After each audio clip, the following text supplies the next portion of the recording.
hindi ako bratinela o spoiled brat.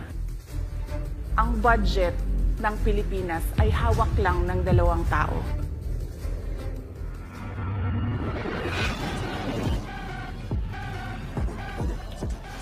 Magandang araw po, Madam Vice President. Una sa lahat, nagpapasalamat po kami sa pagkakataon na binigyan niyo po sa amin at makapagtanong po sa inyo. Pero bago po ang lahat, ma'am, ano po ba ang dahilan at nabigyan niyo po kami ng pagkakataon na magpaunlak po kayo ng interview? Maraming salamat sa pagkakataon na ibinigay sa akin ngayong araw na ito. Nagpa-interview ako dahil gusto ko na malaman ng taong bayan at ma-explain sa taong bayan kung bakit hindi ako sumasagot sa question and answer sa budget hearing ng Office of the Vice President para sa budget proposal namin 2025. Gusto ko kasi na maintindihan ng taong bayan saan ba ako nanggagaling. Madam Vice President, sa mga nakaraang linggo po, naging laman ng balita ang naganap na hearing sa House of Representatives po para sa 2025 OVP budget. May mga nagsasabi na nag-asal bratinelya daw po kayo, lalo na sa House of Representatives. Hindi daw po kasi kayo sanay na matanong sa mga bagay-bagay, kaya ganoon na lamang po ang naging asta ninyo. Ano po ang reaksyon niyo dito? Sanay ako na sumagot sa mga tanong ng mga bagay-bagay. Kaya nga, di ba, nagbibigay ako ng mga interview, kahit hindi siya arranged na interview, mga ambush interview ng media kung saan nakukuha nila yung mga katanungan ng taong bayan.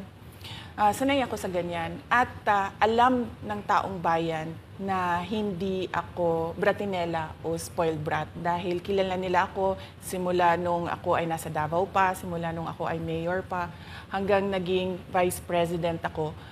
Kilala ako ng taong bayan na hindi ko inaabuso ang aking power at ang aking authority sa lahat ng mga opisina na nahawakan ko. Testigo ko ang buong bayan na hindi ako isang spoiled brat. In fact, nung ako ay lumalaki, hindi naman, ang mga kaibigan ko, hindi naman sila galing sa political na pamilya, sa mga mayayaman na pamilya, sa mga powerful na pamilya. Sila ay mga ordinaryong tao lamang at yun ang kinalakihan ko.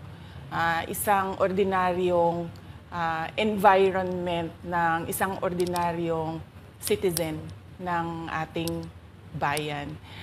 Sa palagay ko, hindi lang sanay ang iilan na mga miyembro ng House of Representatives na hindi nila makuha yung gusto nila at gusto nilang marinig na sagot. At hindi sanay yung mga iilan na mga representatives natin na sinasagot sila sa kanilang mga patutsada.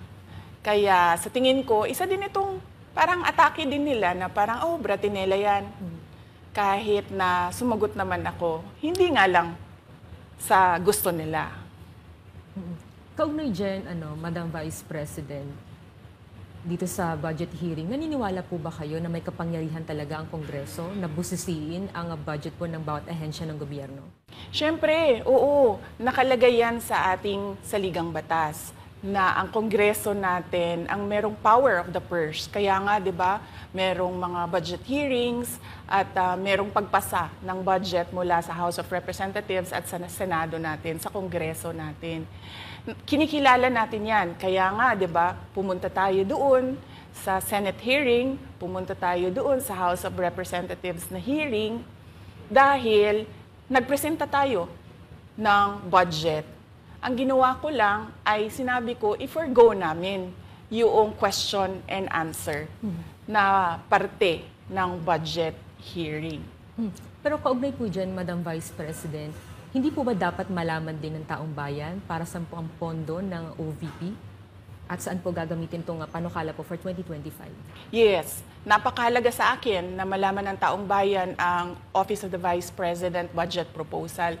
Kaya nga, bago kami pumunta sa Senate, bago kami pumunta sa House, ay pinublish namin yung budget proposal namin sa aming website, sa Office of the Vice President, sa social media platforms namin.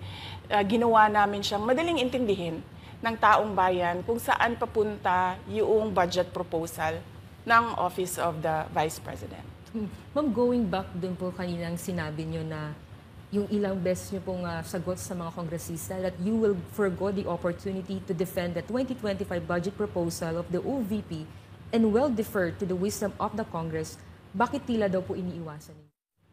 Parang ganun po yung lumalabas daw. Oo. Kasi sinasabi ko pa ulit-ulit yon na sinasabit namin sa Congress ang budget ng Office of the Vice President at iniiwan namin sa Kongreso ang desisyon kung ano ang gagawin nila para sa Office of the Vice President. Kaya fino-forgo na namin yung question and answer. Unang-una dahil nakikita namin na ginagamit siya ng ibang mga miyembro, iilan na mga miyembro ng Kongreso para umatake sa akin dahil hindi kami magkasama sa politika. At pangalawa, kasi ang budget ng Pilipinas ay hawak lang ng 2 tao. Isa yan sa mga rason kung bakit ako nag-resign sa Department of Education.